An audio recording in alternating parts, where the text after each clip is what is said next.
One.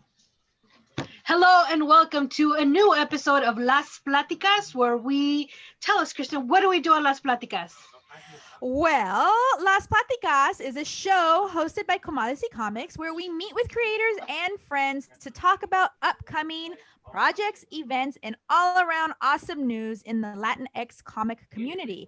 Today, we have the pleasure of having Jules Rivera with us. Yay! Yeah. Jules is an illustrator, storyboard artist, and graphic novelist specializing in adventure and science fiction work. She's currently working on Mark Trail for Comics Kingdom and on her webcomic series Love Jules about hard truths, weaponized femininity, and screaming at the sky. She also does work in storyboarding and sci-fi design. On her off time, she goes surfing and skating. Welcome, Jules, to Comadres y Comics, Las Platicas. Thank you. That's one hell of an introduction. I have sure I do a lot of stuff. The only thing is the whole time off thing. I'm like, when does that get to happen to me?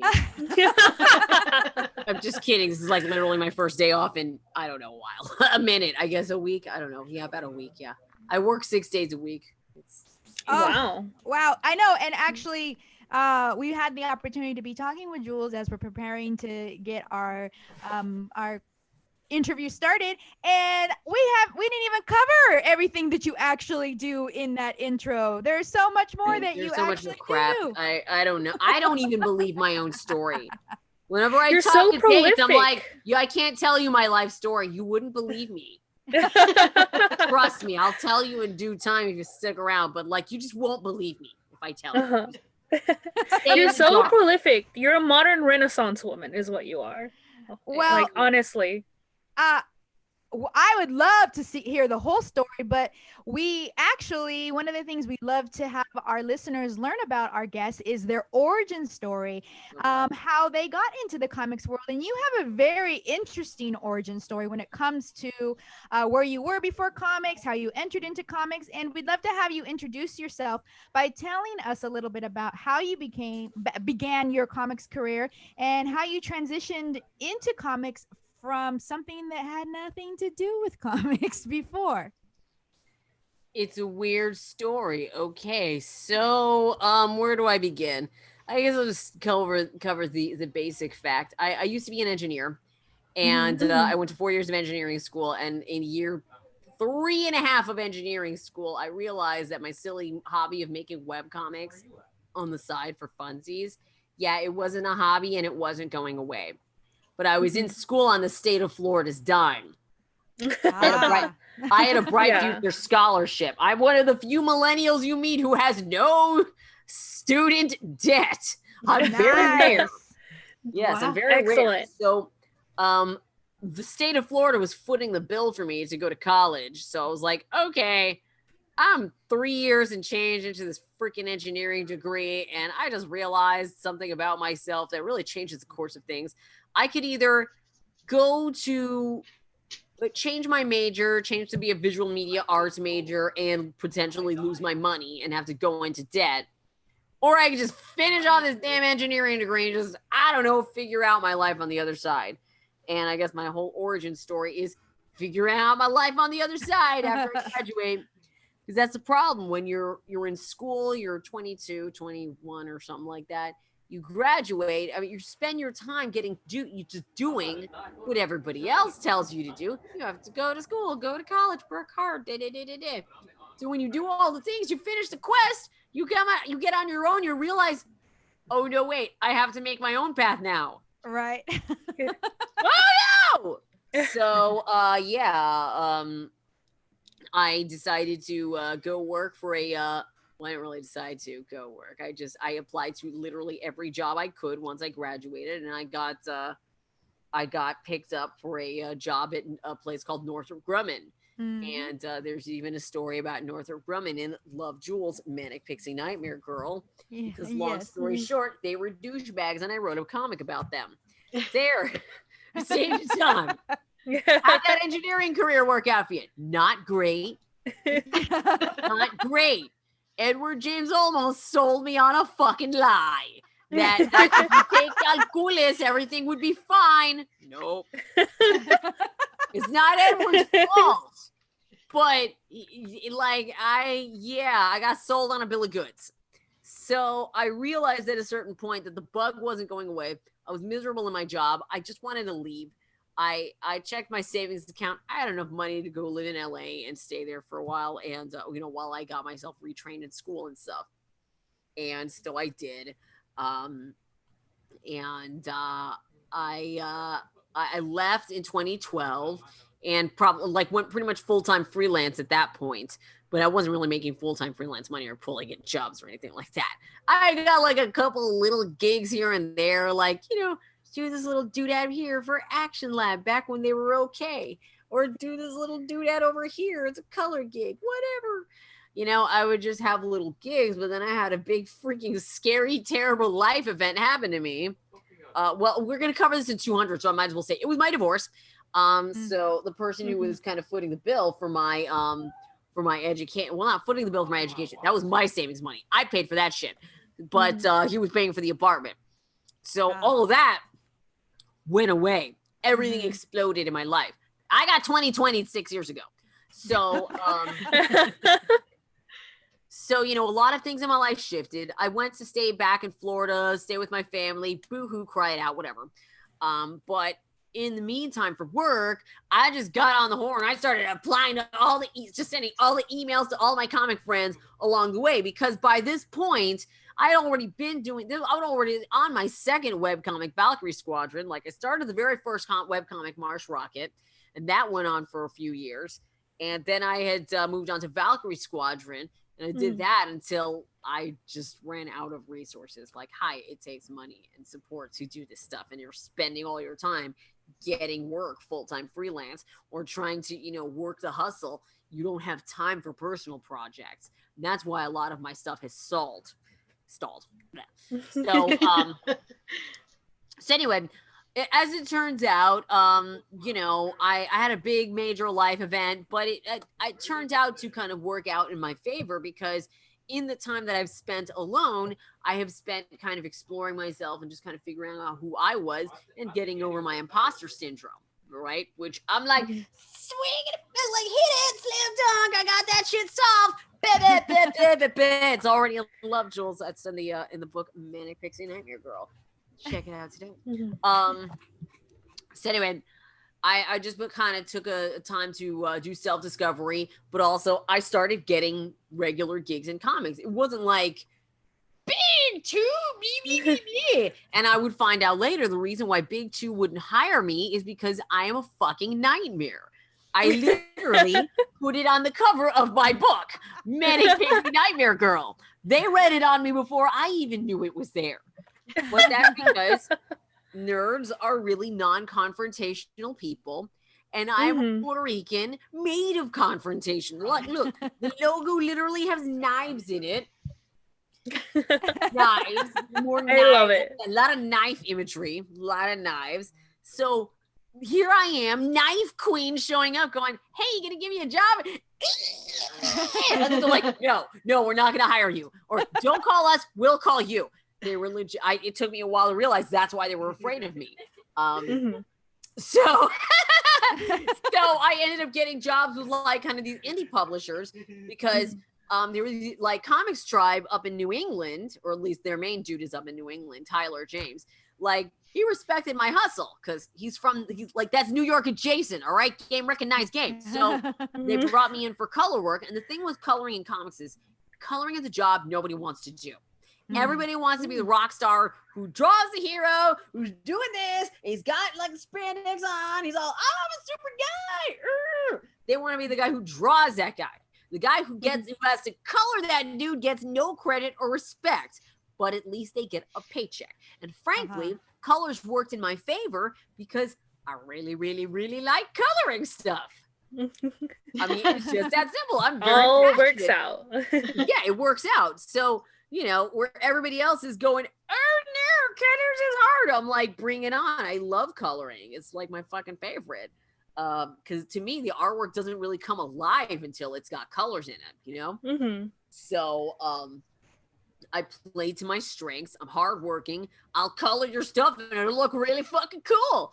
And, the books that I did for Comics Tribe, people really liked it. I got picked up for I got onto a 4-issue series with kind of through IDW's little training boot camp program that it used to be, what was it, Comics Experience? The Comics Experience is still around, but they're not affiliated with IDW anymore. I think they went their ways. So I did a 4-issue series with that. I learned a lot. I got to get mentored up by Chris Sotomayor, who worked with Marvel. He's a cool dude. He's very tall, much taller than you'd expect. And he's a cool guy. So I did get some training, and somehow I blundered my way around, and then I managed to score a couple of gigs on working on Barbie books. And I'm really proud of those Barbie books. I'm really sad that I don't get to do those anymore. I'm like, I really like working on Barbie. She was a lot of fun. Because Barbie now is getting woke as hell. Like, Barbie's getting real. So I'm like, I would totally work on Barbie again. Nobody wants to let me work on Barbie. I'm like, I'm not really made of knives. I mean, I am, but it's for Barbie's own good, damn it. So anyway. Sorry, there's this like reclamation of Barbie going on that I really sucks, man. It's crazy. I love it. And it's and we used to order the Barbie books for the shop, and they were, I hope to God we ordered some of yours, because I would have loved to see those, but we ordered it specifically for our all ages section, and they sold really well. So I'm glad to know that there was like some good stories and some good coloring going on those.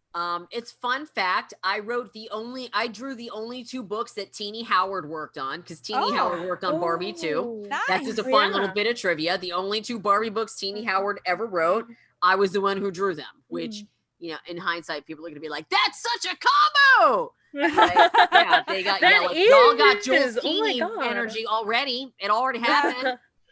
I love Teenie Howard's work. She's so good. Yeah, working with her, especially on her little video. Honestly, I feel like the writing on the little video game story that we did was really cool.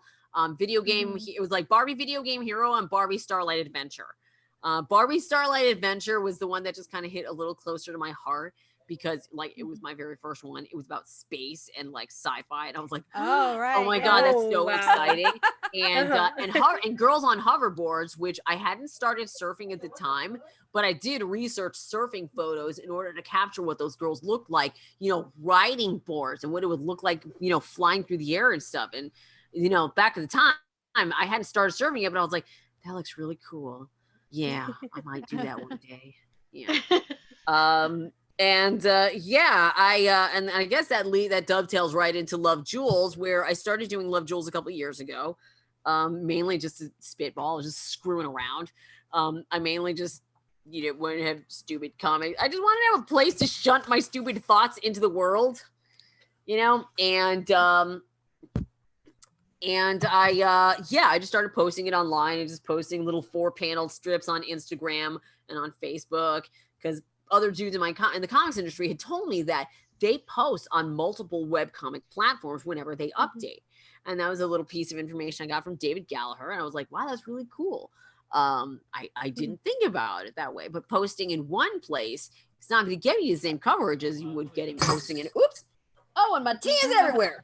Posting in multiple different places. See, Latina problems, why we talk with our hands, we can spill our coffee. So yeah, it's a sacrifice the table is just gonna have to make. So I started with Love Jules. Then I also, and the making of Love Jules, the very first graphic novel, which I hadn't thought about making a graphic novel. I just figured I was gonna just compile it in print one day eventually. And then I thought, yeah, all right, I got enough strips. I got to like 80 strips, and I was like, all right, I can compile this.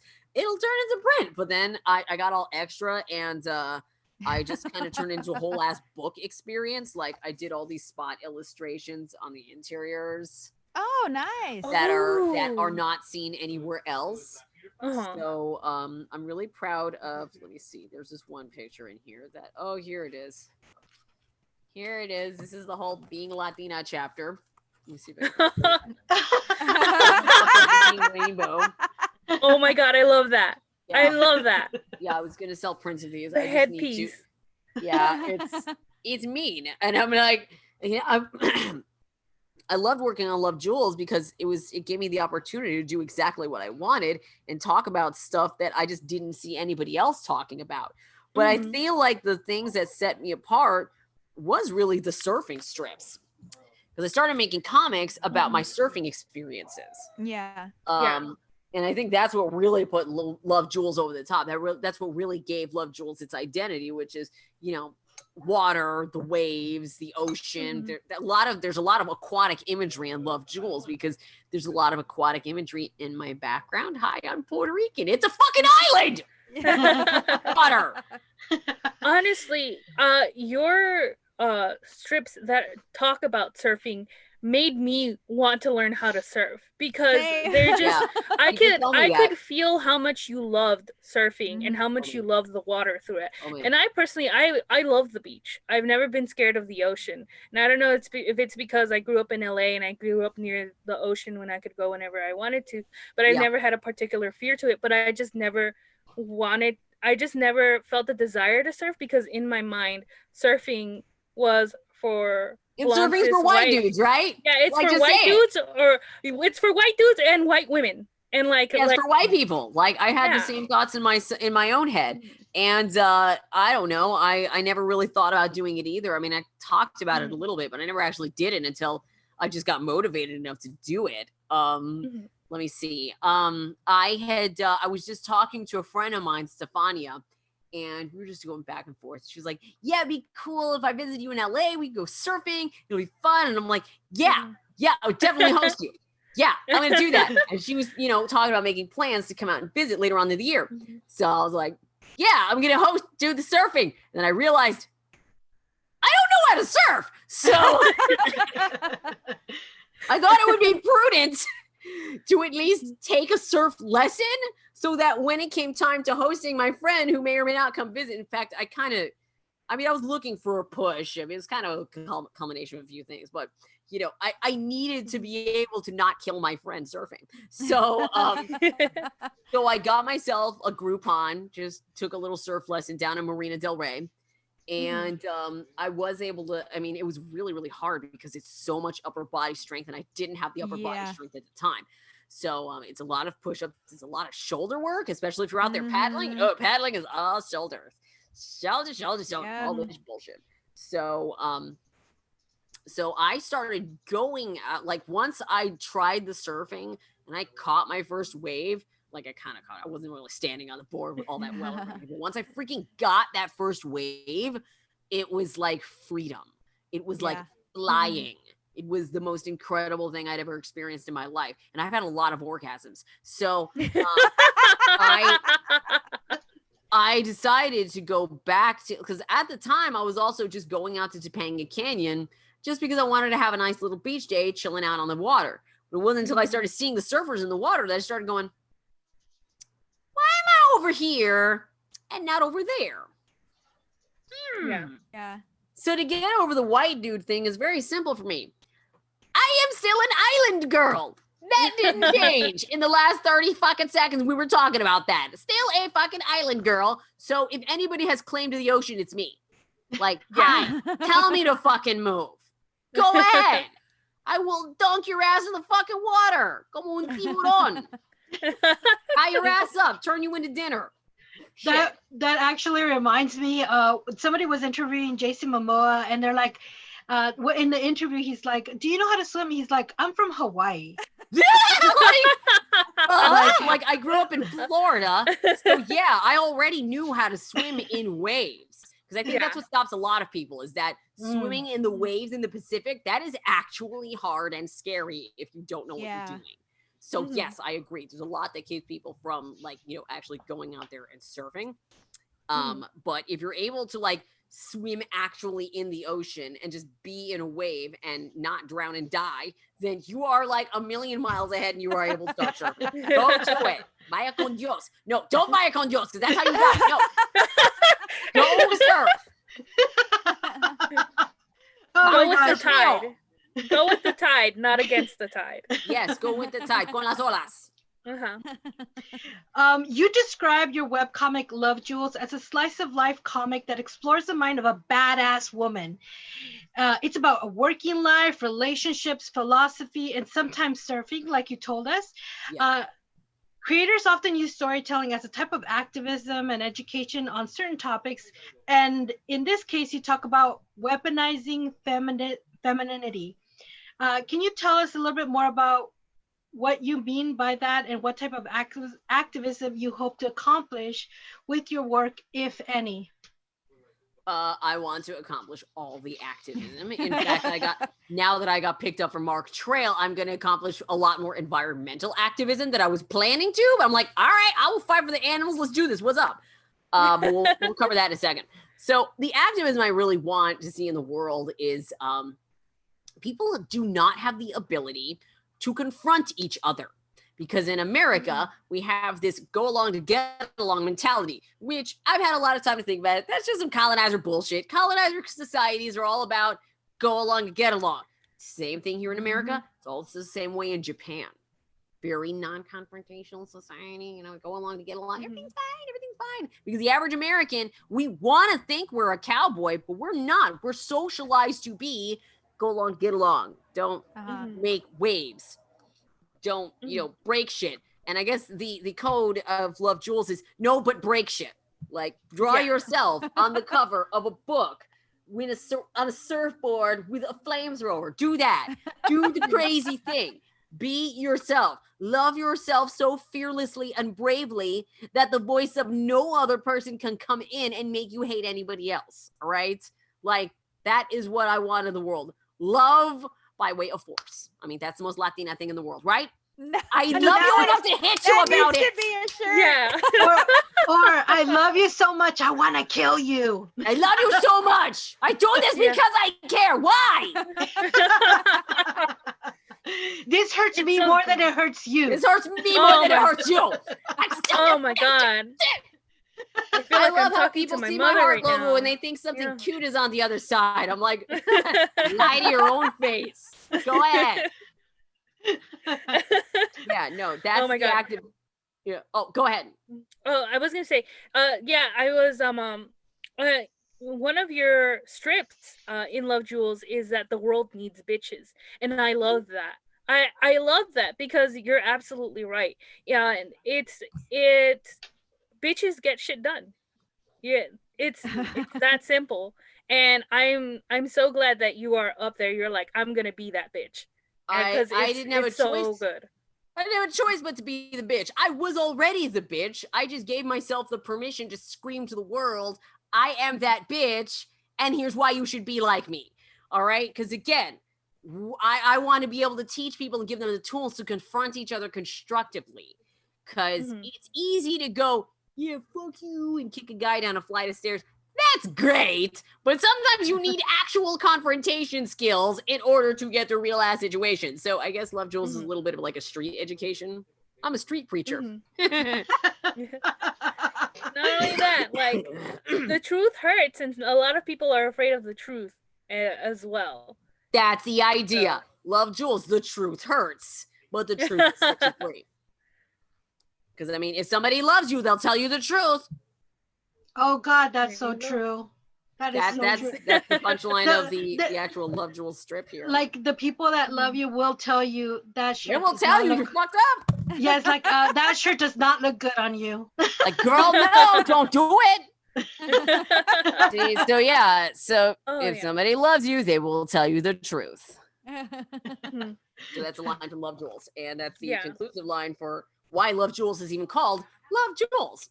So it's basically a little bit of sweet that I add to all the salt that I deliver.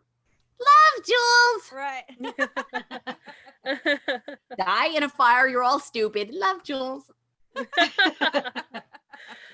So you transitioned from one male-dominated industry, engineering, to another one, which is comic books. You share with your readers of Love Jules what it was like for you when you worked as an engineer. Do you find that you encountered some of the same marginalization in comics? And what are some of the thoughts and ideas on how to encourage women of all ages to read and work in comics? Okay. I think we talked about this in the green room before we started recording, but yes, I totally faced marginalization, but not for the reasons you think. everyone, I mean, here's the thing, because I just got done saying we live in a colonizer society where all the colonizer followers are told, don't make waves, be nice, always be forgiving, turn the other cheek. And I'm like, but y'all got no asses. So so the comic industry is dominated by people who A, don't have asses, and B, don't know how to confront a bitch. All right. So they're gonna look at me, knife queen galore. They're gonna look at me like, oh no, if we let her in, she's gonna destroy everything. And 100%. they would be 100% right. I'm not even mad about it. Not even mad. So I would It'd say be a hurricane. Yeah, I mean, I would tear everything apart. Everyone would be like, what is she doing with your ideas? And I'm like, shut up, they're all good. Shut up. We need Batman as a cop sympathizer story, having a hard talk in the mirror about that. No, I'd read that. If he happens to flash his wiener, better. Even better. Just a little bit of the I'm sad about police brutality. It's very bad. Now that's entertainment. It's funny. The bat peen wasn't even my idea, but it felt like something I would do. Like, oh my god! I was like, I didn't do this. I did not do this because if you what makes it even funnier? Oh, sorry. What makes it even funnier? What? Is that book is going for so much money now? People want the bat dick. They want the bat dick pic. Yeah, like they do. Wow. Okay. Yep. Because like I mean, in terms of thinking about your audience, you would think that if you want, nude DC characters, wouldn't you start with one of the ladies? Like that's where I would think to begin. Like, well, it's time to show Catwoman's pussy. Like that's just the lowest of hanging fruit. That's fruit that's just not. It's just in a fucking plate and cut itself up for you. Like that is how low hanging it is. So that's what I would have done. But they were like, you know what? No, bat penis. And I'm like,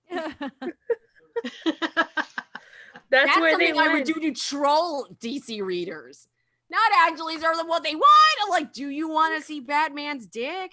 But maybe they're showing me who they really are. They really do want to see Batman's dick. And now I have even more questions. I'm like, really? What's up with that? So when I heard about that, I was just all like, did they let Steve Orlando write this? But it wasn't even Steve Orlando writing it. I think it was Brian Azzarello, like the most unsexy guy ever. Like he wrote that Batgirl. I'm sorry, he wrote that Batgirl mess from The Killing Joke. That just read like some thirsty hoe tender story. I'm like, really? Man, let me tell you something. I'm sorry, but after seeing that story, like it's very obvious he never actually talked to women who date people. He doesn't talk to women who date their boss, which is even a stupider idea. Like, why would you do this? Are you stupid? Why do you choose to be stupid? Why? So for him to choose bat dick, I mean, actually, no, it actually makes perfect sense because on the dating scene, it's the guys who know the least about women who are most likely to send you a dick pic. That's true. It's perfect. Yeah. Lines up perfectly. There we go. We have the explanation. We have the reasoning. Sending dick pics. Oh, girl. Like, I'm not actually mad at dick pics in general. Hey, I love dick pics if I want them. Like, if you want them, exactly. Let's see your portfolio, sir. So dick pics on their own aren't bad, but just the fact that Brian Azzarello would write that cheesy jank-ass Batgirl story and then come out with a dick pic later, it's just like, that just tracks. That lines up perfectly. Like, perfect. Now, Jules, I know you've been doing a lot of conventions right before the pandemic hit. You've been on multiple panels and everything. When you encounter other women that want to break into the industry, what kind of words of encouragement do you give them, and or also if you want to encourage young kids, young Latinas to go out there and read comic books, what's your advice to them? It's very simple. I'm very direct. My Mercury is in Aries. I just say do it. Just do it. You see a thing, you read it, you like it, do it. What's that guy gonna do? Slap the book out of your hand? I mean, I know what it's like to go into some comic shops and feel uncomfortable and feel like you don't belong there. But I'm like, fuck you, I'm here anyway. Give me that book. I'm a paying customer. Damn it, this is America. And my color is green. Yeah, just do it. And if you're thinking about starting a project, just do it. Fail at it. Do Honestly, things. yeah. I mean, it's funny and we're laughing, but that is the advice that we give people too when they come to us for advice about starting a podcast. Like, what should I do and how should I and what's the plan? And it's like, honestly, we sat down one time and we were like, okay, this is everything we need to do. And then finally we're like, you know what? We're never gonna do this. Let's just do it. we're never gonna follow through with the There's planning. nothing else more to it. Just do it. I gave up video games to do comics. I did. Oh, damn. That's a sacrifice. That is is a statement to say in the comics community. No, but it's true. Because when I was working for Northrop, I only had so much time in the evenings to dedicate to myself and just do the me activities that I wanted to do with my life. And the problem with that is I got only 3 hours. Am I gonna fuck around on Zelda or am I gonna work on my webcomic? And after a while, I just had a heart-to-heart with myself. I'm like, you want to get this dream happening? You want to do this? You want to, actually make comics and tell stories for real? You got to give this crap up. And I was like, all right, I did it. And I never really looked back. And now that I started surfing, and now I'm definitely not really team video game. I had thought about getting a Switch, if only to do Animal Crossing and like talk to my friends. Yeah. That's how that works, right? You can just talk. I don't know if you can talk to other people in Animal Crossing. I don't know. You can chat. You can send like short messages. But most people just go on Discord and talk as they're playing the game. Oh, okay. Because there isn't like an actual like. No, actually there is. There's an app where you can connect via Animal Crossing and actually like chat in the game. But most people just use Discord. I use Discord, so. Oh, okay, cool. Yeah, because I just wanted to do that because it looked like a lot of people on Animal Crossing were talking and hanging out. And I really miss just hanging out with people, just talking like, what's going on? Yeah, that's what me and my friends do. And we're like, hey, like we can't see each other, but we can see each other on Animal Crossing. So let's go on Animal Crossing. Let's go on Animal Crossing. It's really nice. And it's a really relaxing game too. It's super peaceful. I feel like, we all need some Animal Crossing in our life. So, but at the same time, I'm just trying to financially stabilize myself, so I may end up holding off on that Switch. Although they say the mini Switch that doesn't upload to your TV is cheaper, but I'm like, I don't know. Shouldn't I just get the one that connects to my TV so I can have the bigger experience? I don't know. Honestly, I think the Lite is pretty good because I have the big TV, but I never use it. I could, but it's so much more convenient in handheld mode. And I can literally just put it in my purse. So I take it with me everywhere. I don't use the big TV. She does. Fascinating. Well, I'm glad we had that discussion. Yes. Okay. I was thinking about getting maybe the DS Lite or the Switch Lite. But I was like, I don't know if I wanted to hook it up to my TV. I don't know. A lot of thoughts about that. But I did give up video games for the most part up until now. I do not own a console. I got rid of my Wii back in like 2013, right before my marriage went. And I never really looked back. Like I just never got another console. I just didn't do it. Well, it's good for all of us because all the content that you're creating and putting out there is really amazing. And it's really interesting that you said that you really love coloring because you're like a triple threat. You're a writer, you're an artist, and you do coloring. And so I was interested to know, do you find that being a fiery Latina Puerto Rican woman really affects the way you convey tone and emotion through your art? Yes. In fact, I've been told before that my colors were too garish, so I had to scale it back. Really? Interesting. Well, back then I didn't really have the control on the whole color issue that I have now. I was less experienced. It was a fair criticism because really like my earliest color work is like all neon colors and everything is crazy looking. But I do like having a nice, pretty, colorful world. wait, well, I won't bring that out just now, but you know, I incorporate coloring not just from digital coloring, but I like to do natural media stuff as well. Like I like working on watercolors. I also like doing gouache paints. I love doing acrylic paints. I'm a little sad that I don't get to do comic covers in gouache paints more often, but you know, it's a lot of fun. And I feel like just experimenting around with art and fooling around is a lot of fun. I think that more specific than being a Latina is I'm Puerto Rican, and Puerto Ricans, I think there's only two types of Puerto Rican. You stay on the island or you leave the island. I'm one of the guys who left or I'm the descendant of the people who left the island. So we're wayfarers, right? We're just the result of island booty parties. Like, you don't end up in an island booty party if you're not a traveler. So, you know, we're wayfarers. So to me, this is like being an art wayfarer where I just go around and explore things and I just travel around. I just see what's cool and what kind of techniques work for different projects, because a lot of people have noticed that each project that I work on has a different identity. So, you know, you got to treat it like it's its own animal. Love Jules doesn't look the same way as my other book, Spectre Deep Six. Yeah, I just got home books right here, right? Like completely different animal altogether, but it's its own holistic creation on its own. So also fun fact, my grandmother used to, or as her career, she was a seamstress and she sewed wedding dresses. So I feel like I come from the type of Puerto Rican that's very artisan. I guess the word is artisanal. I mean, artisanal means stupid shit here, but an artisan is a craftsperson. Yeah. Not fucking bread. It's actual skilled craft people doing shit.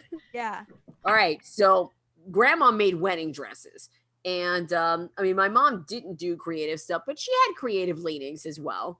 And I feel like that kind of, I mean, well, actually what my mother does is very, very technical. She's a nurse practitioner. So, you know, like, I mean, she's hella smart. So, yeah, you know, it's just a matter of being very, very skilled at what you do in order to be able to do the thing. And you have to work twice as hard as everybody else because nobody thinks you can do the thing.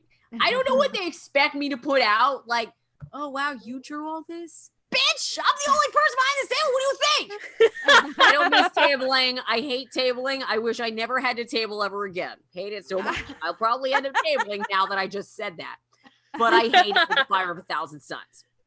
Yes, super hate dealing with tables. Well, the good news is I never have to shake anybody's hand ever again. Woo! Yeah. Corona? Yeah. So yeah, I mean, I guess like in short, yes, cultural underpinnings absolutely lend to the kind of product that I put out, which is very, very emotional and dramatic, very, very colorful, and you know, very fun and lighthearted, kind of like a party almost. I mean, okay, Love Jules can sometimes get deep and hard, but I go back to Party Town pretty quickly.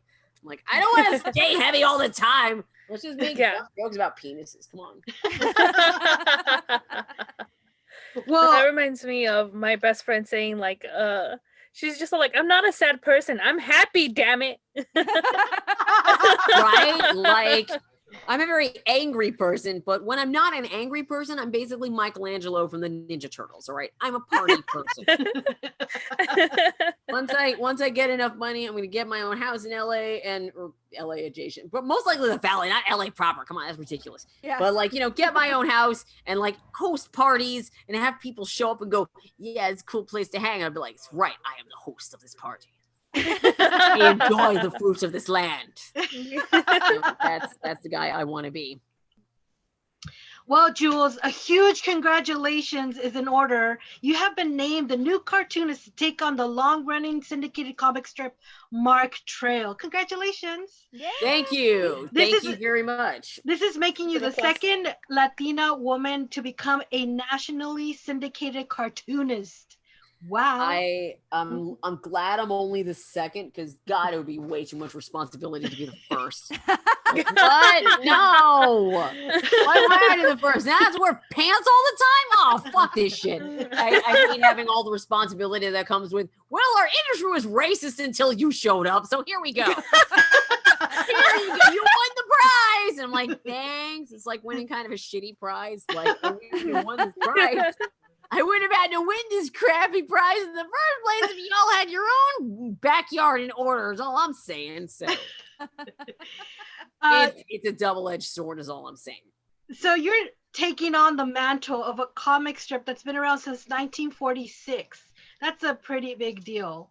Can you it's long legacy, yeah. Can you talk a little bit about what you hope to bring to Mark Trail and how to make it your own cultural experience, and how you may influence this strip? And let me tell you, I love Mark Trail now. Love it. I am so glad you are digging Mark Trail. A lot of people are loving the new Mark Trail. Yes. Because I write a guy who's three-dimensional, going through emotional stuff, and like all the boomers, who have been used to reading Mark Trail a certain way for a while, they're not used to the changes. And it's like I was having a conversation with my mom yesterday because the strip has been around for a very, very long time. The fans are very, very in their ways. My mom's like, these people are probably reading Mark Trail as they're eating their breakfast before they go take a shit. So like, I thought to myself, I'm like, wait a minute, is that why they're mad? I'm disturbing their shit time? Because you can't take a shit if you're all clenched up over Mark Trail stubble, which is what has happened. A lot of the OG fans, they've complained to me about the changes that I've made to Mark, which aren't real. I don't think of them as huge changes, but they're like, it's like you killed their firstborn child. The butt cheeks are so puckered. Many puckered butt cracks. Oh my God. So much puckering. So I know that's why they're mad. I legit am sorry about that. I'm sorry because I feel like a morning shit is very important. So if I have disrupted that for you, I'm really sorry about that. I didn't realize these things were so sensitive. I will absorb responsibility for that. None of the editorial decisions, like the syndicate brought me in.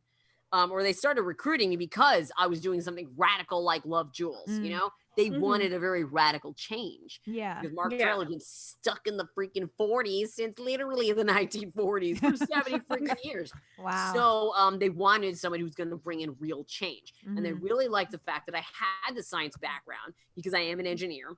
I mean, I even have the complaining bitching story in Love Jules Manic Pixie Nightmare Girl. Like, come on, of course I have engineering experience. Those emotions didn't come from nowhere. So, I have science background. I have experience in engineering. I have all this artistic background as well. Like they decided that it was a pretty good fit. And culturally speaking, I can straddle different worlds. See, here's the thing about being Latina, right? Is again, I think before the interview, we had discussed Sacagawea for a second there. Because I think I was like, hanging out, and I just kind of riffed with my editor. I was like, this is funny. I'm like Mark Sacagawea, right? So, and the editor thought that was pretty funny. So I thought about it. I was like, no, actually, it makes sense. Because what did Sacagawea do? Sacagawea made it possible for these white dudes to travel through all this indigenous tribal territory without getting stabbed in the fucking face because she's there with a baby. Basically, if Sacagawea wasn't there, the whole Lewis and Clark expedition would have got smoked like a tree. All right, just boop, bye. So serving as, I guess it seems weird to say the native woman, but the woman, the colored woman, like, hello, I have a cultural experience. I can help you not get killed. Would you like to not die? I mean, I don't have a baby, but I have a lot of pencils and a very interesting plant collection. So, I don't think anyone was trying to kill gardeners, Soy jardinera, come on, I make your life better. Don't you want a fun plant? So anyway, I feel like I'm able to tap into experiences that the previous artists just didn't really have access to, just by the default of them being white guys. Like I was able to interview, several sources for, preparing for the, writing out the scripts for Mark Trail, because I do base this, actual environmental research and you know, figuring things out and writing the stories based in science and stuff. So where was I going with that?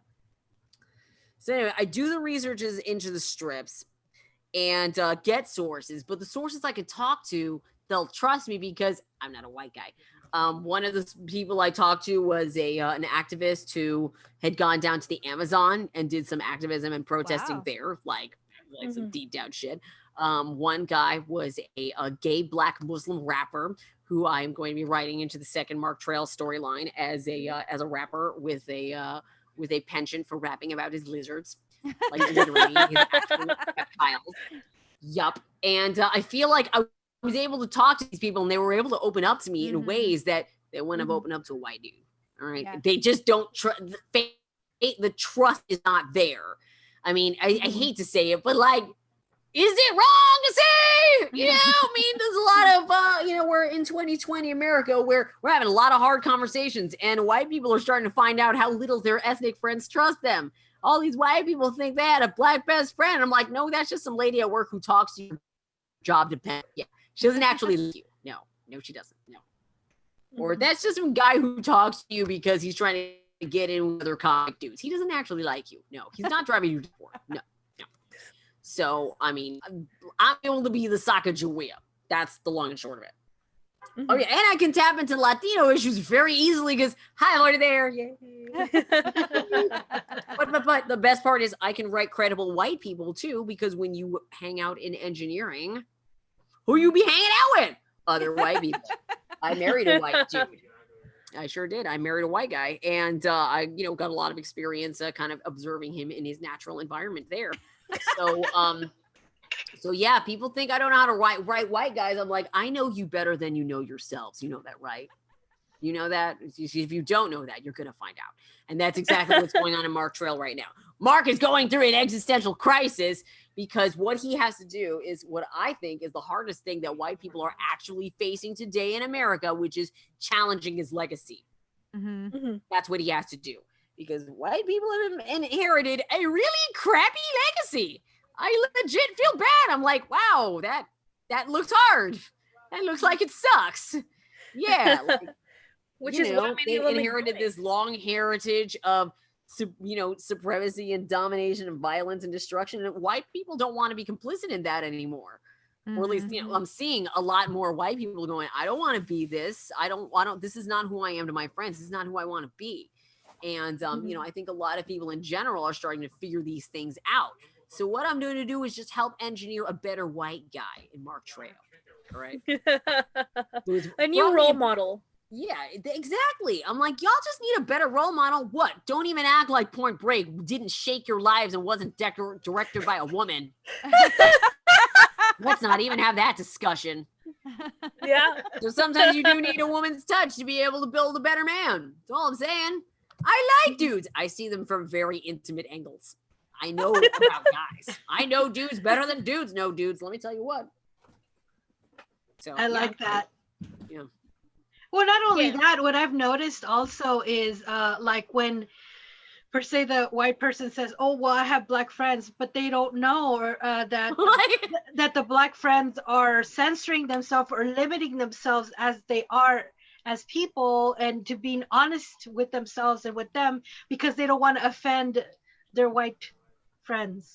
Because white fragility is a fucking minefield, and we all know that to step on that mind is just going to result in tears and screaming and a bunch of peeing on themselves, and you just don't want that bullshit in your life.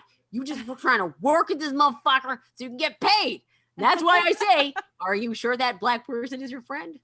I don't think they're actually your friend. If they have to lie and not tell you about all the real shit they face, that person is not your fucking friend. No, they're not. You lie to yourself, but you can't lie to me. That person is not your friend and they don't like you. Nope. And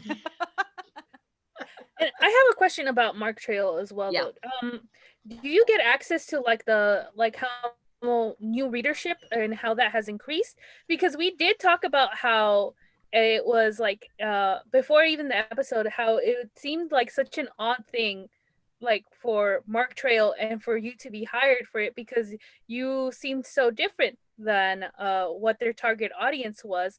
But then we talked about it, and we're like, they might be going for that radical change to bring in new readership. And so, do you know if there has been a surge in readership? Besides, like, been a surge of readership. I mean, you have 3 new readers right here. Yeah. I mean, they did this to create a surge in readership, and that's happened. Even the haters keep coming back. They're like, every day, I don't like the thing that you did. You're a garbage writer, and you shouldn't be doing this thing. And I'm like, see you tomorrow. Stay mad. I don't understand it. I'm like, you can do anything else with your life, right? You can go have a cup of tea. You could go walk your dog. But instead, you're here sitting here paying homage to me. So, okay. See you tomorrow, Gramps. Oh my God. I love when they write these huge comments. God. Like pages. I'm trying to read that shit. I'm like, scroll. And then they I think, and then some of the responses are like, you guys know this is a comic strip, right? I just let people on the Kingfisher's website just slug it out for themselves. Sometimes I will show up to say something really weird and mysterious, just because. Because I mean, what they want is a fight.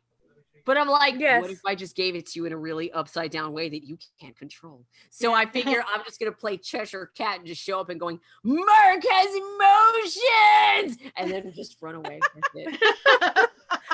Science is beautiful! Just show up and say really weird, profound stuff like that. Because you can't argue with it. What are you going to say to that? Like, science is beautiful. No, science is not beautiful. There's no toehold there, none at all. Yeah. Sometimes I will just show up and chuck a Molotov cocktail that away. But other than that, people are gonna have their opinions on it. Whatever. I know I seem like an unconventional choice, but spiritually, no, I am the most Mark Trail artist you're going to see in this whole ass industry, all right? Nobody has guns like this, except Greg Capullo, but he's drawing Batman's wiener right now. I don't know if he was the one who did the Bat Weenie comic. Was he the one? Greg Capullo? I don't know if he... No, I don't think he was the artist for that. No, I don't think he was the artist. It was Brian Azzarello was the writer, and I think... oh, God, who was... Was it Tim Seal? No. I forget who the artist was. I don't know, but either way, like pretty much the only other jack dude I see in comics is Greg Capullo, but he just works on Batman. Yeah. Well, okay, no, and Jamal Eigel's pretty ripped too. Like that dude's like those two. Other than that, no. Nobody else works out like I do. Nobody else challenges themselves in nature like I do. I mean, you got to be crazy as hell to go into the Pacific Ocean with a little board and just go, I'm just going to challenge the waves. I'm going to get punched in the face by the ocean. This is fun. Yeah. You got to be special kind of crazy for that. I happen to be, but I do know that I am a crazy person for that. It is what it is. You crave, but I'm intense. Like, of course, Mark Trail, the one thing that people need to remember about Mark Trail is that it's very adventurous and out of its damn mind. Like, I have seen the previous artist's works and I'm like, okay, I need to replicate that. Okay, that is also a big old slice of crazy. Like, I will be falling down the rabbit hole of these Mark Trail archives forever. Just every time I keep going, there's more crazy to be emerged. So because it is absolutely bonkers, of course you want the crazy chick with the flamethrower surfboard to draw that comic. Yes, you do. Anybody else is going to put out some basic crap that's not going to be interesting. And that defeats the whole purpose of bringing in a new artist and break new ground. Yeah. Yeah. They needed a radical change. And speaking of radical change, currently it feels as if more and more positive Latinx culture and identity is finding its way into movies, TV, books, comics, and you are very much a part of that movement. Can you tell us about who your creative role models are, if you have any, if it isn't yourself? And what comics and or creators do you recommend to our listeners that highlight Latinx culture and diversity? Okay, so there was, let me see. I guess if I had to start with any one influencer about making comics about Latino culture, it would probably be Lalo Alcaraz, in terms of doing comic strips anyway. Right. Lalo, Yeah. like I would read Lalo's strips about Pocahontas like a bazillion years ago, and I was a little girl when that movie came out. So I would see his comics in the papers, and I thought, that's a pretty metal take on Pocahontas. All right, it's pretty cool. I'm digging it. And yeah, I kind of followed his work a little bit on and off after that. Let me think, other works that influenced me. I'm sure I will think of others.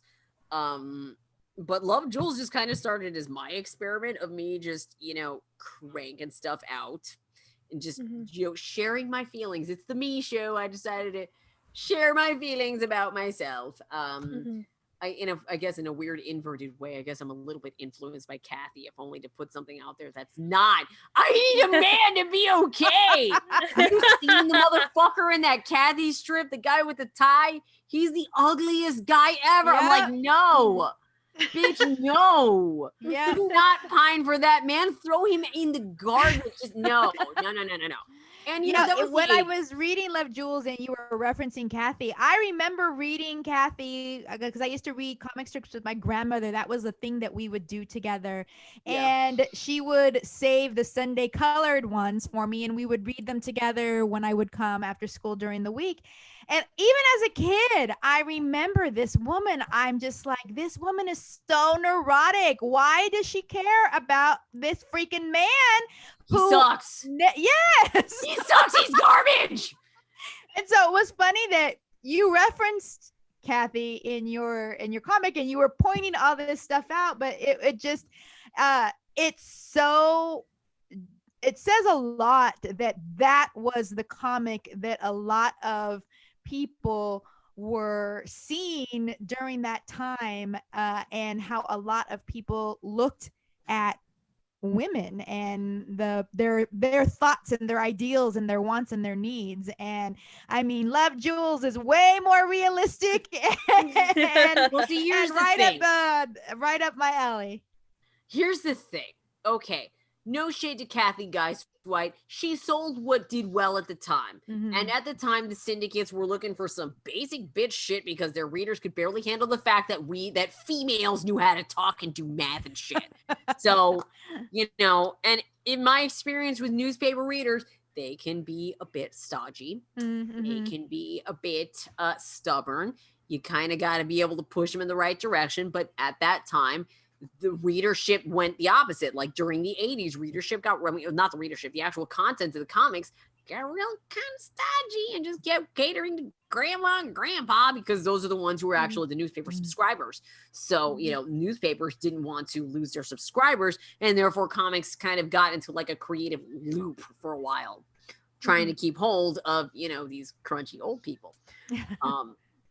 I mean, don't get me wrong, the crunchy old people are amusing as hell, and I'm really happy to get hate mail from them sometimes because I'm just like, wow, this is like letters from the past. Like, it's amazing. It's like opening a time capsule. Wow, okay, boomer, cool. So I feel like at the time, I mean, she sold what did well, and I'm sure she made money. I'm sure Kathy did all right for herself.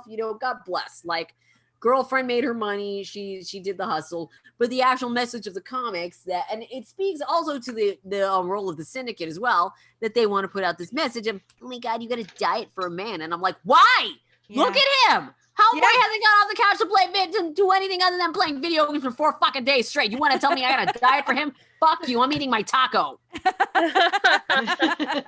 I despise that women are held to this high of a standard and dudes have showed up to dates with me in fucking sweatpants. Oh my gosh. No. Yeah. No. Yeah, it is. Yeah, it's true. Wow. Sweatpants. Now, granted, if it was a running date, that would have made sense. But I just refuse to be held to a lower standard than my partner. I'm like, no, I'm up here and awesome. You better meet me where I'm at. Working out, homie. Absolutely. Like, I'm Love Jules. And again, that's the thing I actually have started to hide from my dates. I'm like, you can't handle all this. No, I can't tell you this. No. You don't need to know all that shit. No.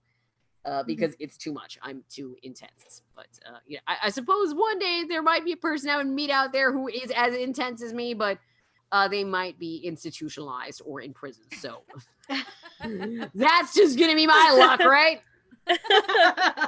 Don't care. I'm actually pretty happy alone. I water my plants. I'm cool. I get to surf whenever the hell I want, and I can accept dick pics from anyone. It's great. I highly recommend. That's some crazy chisme right there. Speaking of which, we have a segment called Chisme de la Semana. Uh-oh. Are there? Oh my. Are there any stories, comics, projects that you're currently working on that you want to chismear about? Danos el chisme. Okay. Le doy. All right. So here's what's up. I did pull this up earlier. I recently started putting a little bit of a wave out there for my next graphic novel that's coming up with my publisher, Turner Publishing, and it's called 200. And I'd like to share some artwork with you if you're interested in seeing Nice. Yes, please. Yes. So I'm just gonna share my desktop, and okay, that's Mark Trail stuff. That's cool. But here we go. Sneak peek. So I released the cover image on my social media because at first I was like, yeah, we should probably keep it, under wraps. And then I realized, no, that's a stupid idea. Let's just release it out there. Let's put it the fuck out there. Get people looking at it. Let me see if I can actually find the front cover. Well, this is the cover the publisher rejected. They didn't like this one. No. Mm-hmm. Yeah, they weren't feeling that one. I'm like, that's like a great movie poster look. I don't know what the hell. They weren't feeling it. I think they like this one particular image that I did. Here we go. I think this is the one. Okay, so that is the cover image. Oh, it's beautiful. It's a rework of the pitch deck image that I made, which was basically just like stupid, concept art. But they're like, no, but just do that and make it the cover. And I'm like, okay. Yeah, so 200, it's the story of, it's really kind of similar problems that we're facing now. People who are living way the hell too long and making trouble about it. Sound familiar? So, 200 is the story of this woman. Her name is Ava, and she is madly in love with her beautiful husband, Owen. She has a white husband, and she's like, oh my, he gets taken away by the fuzz. Here, let me pull up some of the book files for that. Literally book files. Where I put it, I swear. Let's see. Let's see if I can pull some of the stuff up. Okay, here we go. Did it. I'm loving the colors. It's the so colors awesome. Yeah, I had a lot of fun with the colors. It's funny, the very first webcomic that I worked on was all experimental colors. And I feel like a lot of the lessons that I took away from that wacky ass webcomic that I'm never going to release again because it's so crappy and stupid is basically Dumb Anime, the webcomic. I'm just saying. So, but I did try a lot of really wacky experimental colors. See here. So the idea is we've defeated death and disease in this world of 200. But at the age of 200, your mind starts to go. So when you turn 200, these giant looking beefcake dudes over here come to pick your ass up and take you to a testing facility where you have to undergo what is known as the CAT, or the Centurial Assessment Test. All right, that you are already a centurial when you've lived to 200, but in order to go on to become a millennial, I can say words, in order to ascend and become a millennial, you have to pass this test. It's all about Ava, the woman in the story, passing her trying to pass her test, and how incredibly messy she handles that. Here, I wanted to show this page right here. It's kind of like a Logan's Run type story. Oh, nice. But the interesting thing is that Jen really wanted this book to be about a Latina. So I was actually kind of like cast as the artist. But she also wanted help with the script too, because she didn't have a lot of experience with writing graphic novel scripts. So I ended up writing like half this book. And there's a lot of me and Ava. There's a whole lot of her in me. I mean, come on, look at the imagery. literally the same ass hair doodad. Come on. Mhm. Mine just happens to be a flower. Hers happens to be a gem. She was supposed to be like a party girl princess. It's kind of like a takeoff on like a modern princess fairy tale story gone horribly awry. So here she is looking at the last note that her husband gave her, and she's all, "Oh my God, I'm gonna miss you, Owen." And the escort guy's like, "Get along this way, lady. I'm gonna grab your by the arm." And she's like, "No!" And she drops the list, and she's it's a big emotional moment. It's very, very like disheartening. There was a lot of kind of prescient stuff in here, including a lot of people in masks. This was just shit that was in the script before any of the pandemic crap went down. I was like, Jen, what are you doing? How did you do this? Let's see. So yeah, here's a couple of these. Oh, wow. Here's a couple of these masked images over here. We've got a masked character. Obviously, all of these artwork pages they don't have the letters in them because you gotta hide some stuff. But the artwork is there. So we're showing Ava getting a jack in the back of her neck. It's an electric gizmo. It'll play into how she passes her test later on in the story, or if she doesn't pass the test because we mess with you. And actually, I helped Jen kind of tool the ending where. Oh no.